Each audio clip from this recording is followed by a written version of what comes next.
Do we need 4? Do we need 5? And do you have 4 with a 5th ready? So that's what how many running backs can you play? How many receivers can you play? Because we've got 13 that can probably play. And we've told them, you all have to separate yourselves by showing us that you're going to be better than the other guy before we can separate you. You were saying just now it's the only thing you need to fix to get to where you want to be? What were you referring to there? November, end of the season. And why? Because we're obviously in shape to start the season. We've been great the early parts of the season. We have not been good at the end. Every team I've ever coached has been good at the end.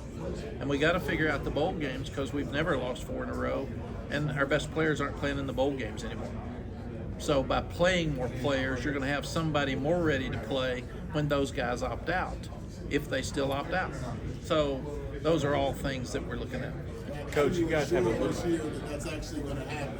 You talked about for 5 years wanting to play more players. How do you ensure when games are getting tight in November and October and November that you're actually following through with that? Is that something that you just it's happened at certain positions. It just hasn't happened at all of it. It needs to happen at all of them. I now have a defensive coordinator that totally agrees with me, and he's going to make it happen.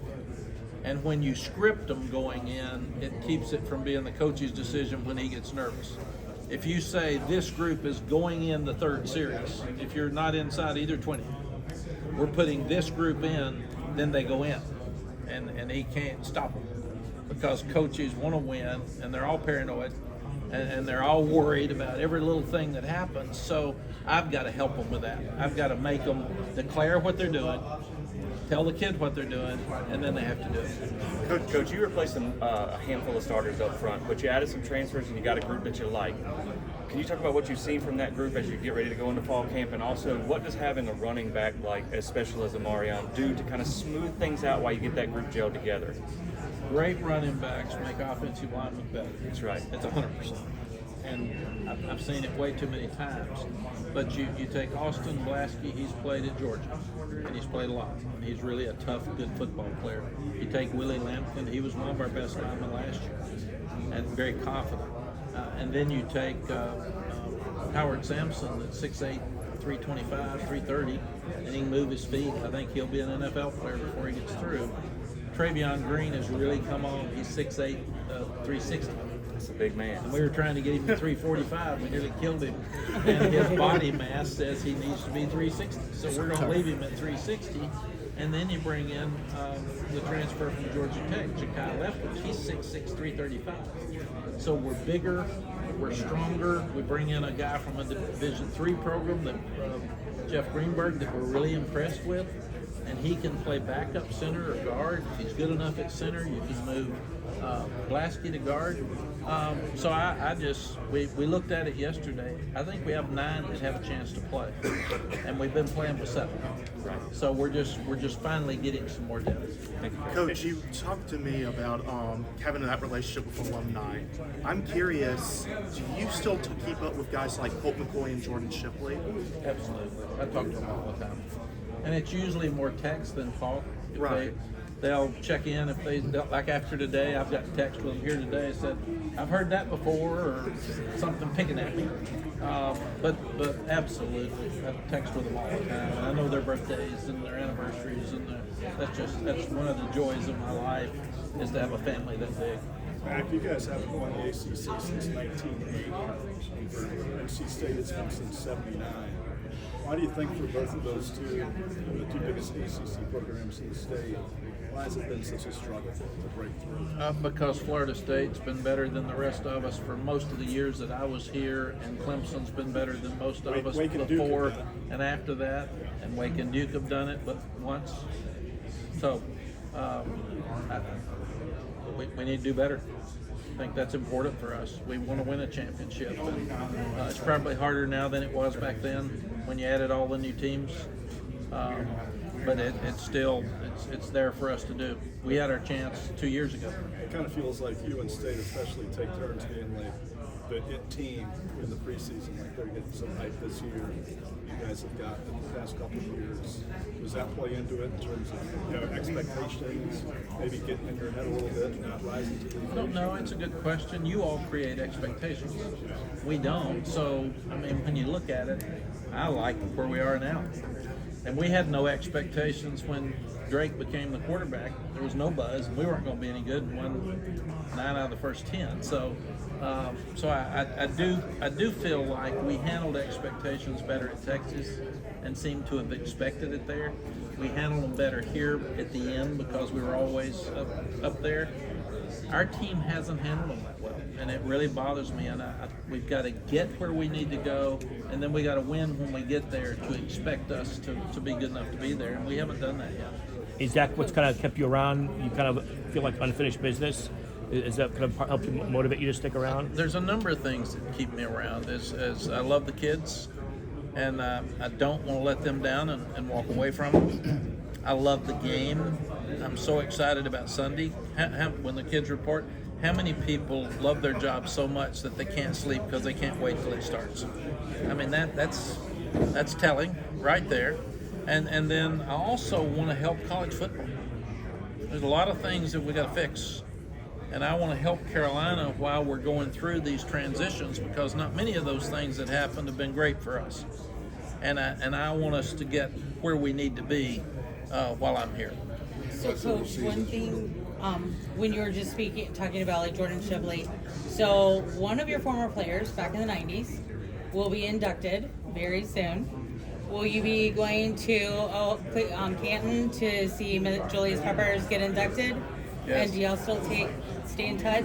Yes, we do. I can't go to Canton because we'll be practicing. Oh, fair enough. But I will go to Las Vegas for his induction into the College Football Hall of Fame. He may be the only one that's ever gone into both Hall of Fames the same year. It's unbelievable. Really? I mean, it's unbelievable that he's done that. Yes. And he's starting to help us with NIL. Okay. I want him to come back around our players because he's one of the best to ever play, if not the best at that position.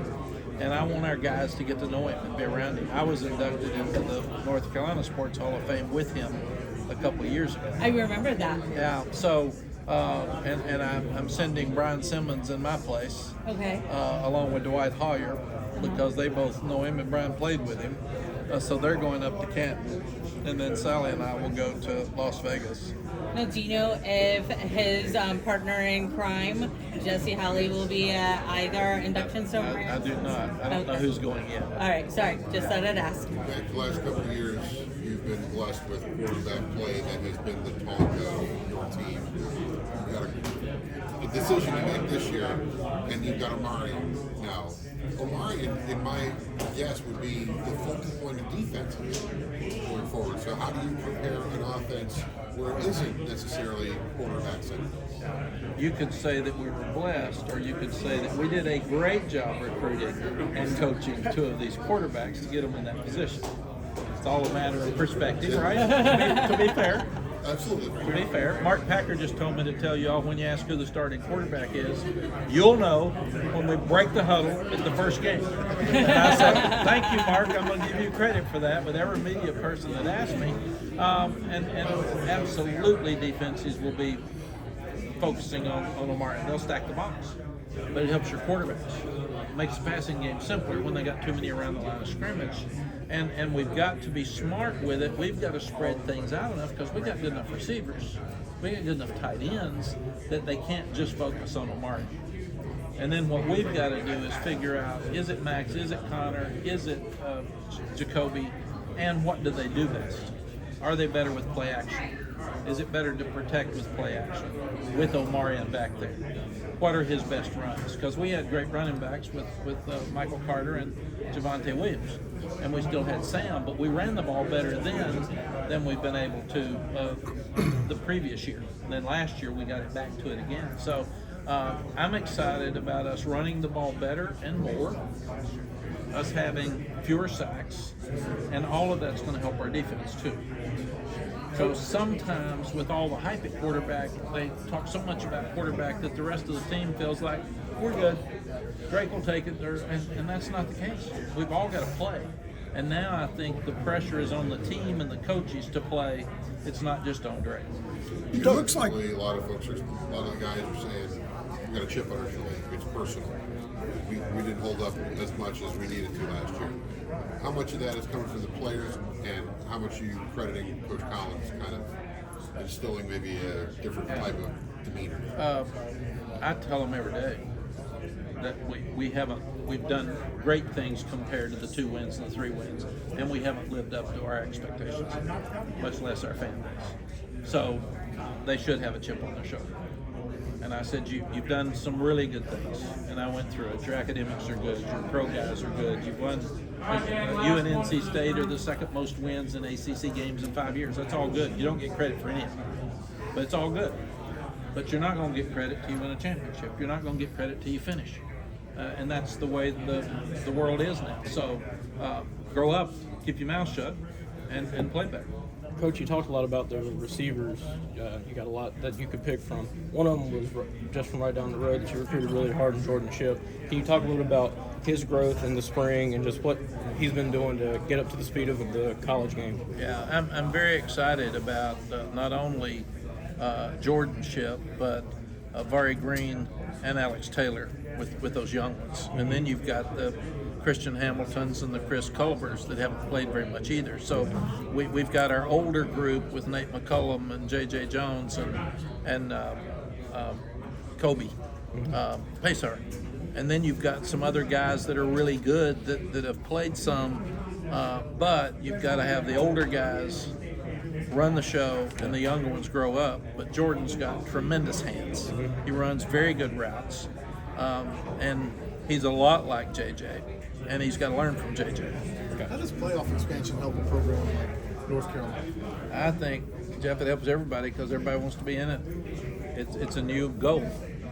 And now what happens with bowls? I don't know. I'm worried about bowls. And the large majority of the teams that are playing can't get in the playoffs. So they've got to have the bowls as a reward at the end of the year.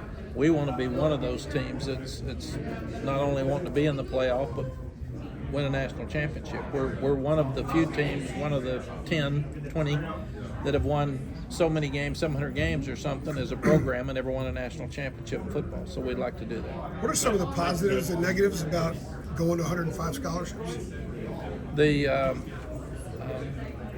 I don't know the positives because I haven't heard exactly why. I'm sure it's probably to save money, but I don't know why adding scholarships saves money like that. I'm really concerned that if this passes like we're hearing it will, that we're going to have 35 young people that walked on that will no longer be able to be on our team. And that's not what I like. I'd rather see that grandfathered in and the guys that are currently on your team until that maybe if they don't want walk-ons in the future, at least they will not have made decisions to go to your school and then can't play. So I'd rather see it grandfathered in so those guys can graduate and maybe the structure changes going in for the future. You think it likely will mean more chaos in the portal? So as tough as roster management is now, it'll be even harder? I would think probably so because it's going to be harder to get 100 really good players on scholarship, and you're going to have 20 more on scholarship that expect to play, where the walk-ons don't have the same expectation. So there's absolutely no doubt that those 20 are going to come to play, so that now you've got 11 spots for 105 instead of 85. All righty. Thanks, Coach.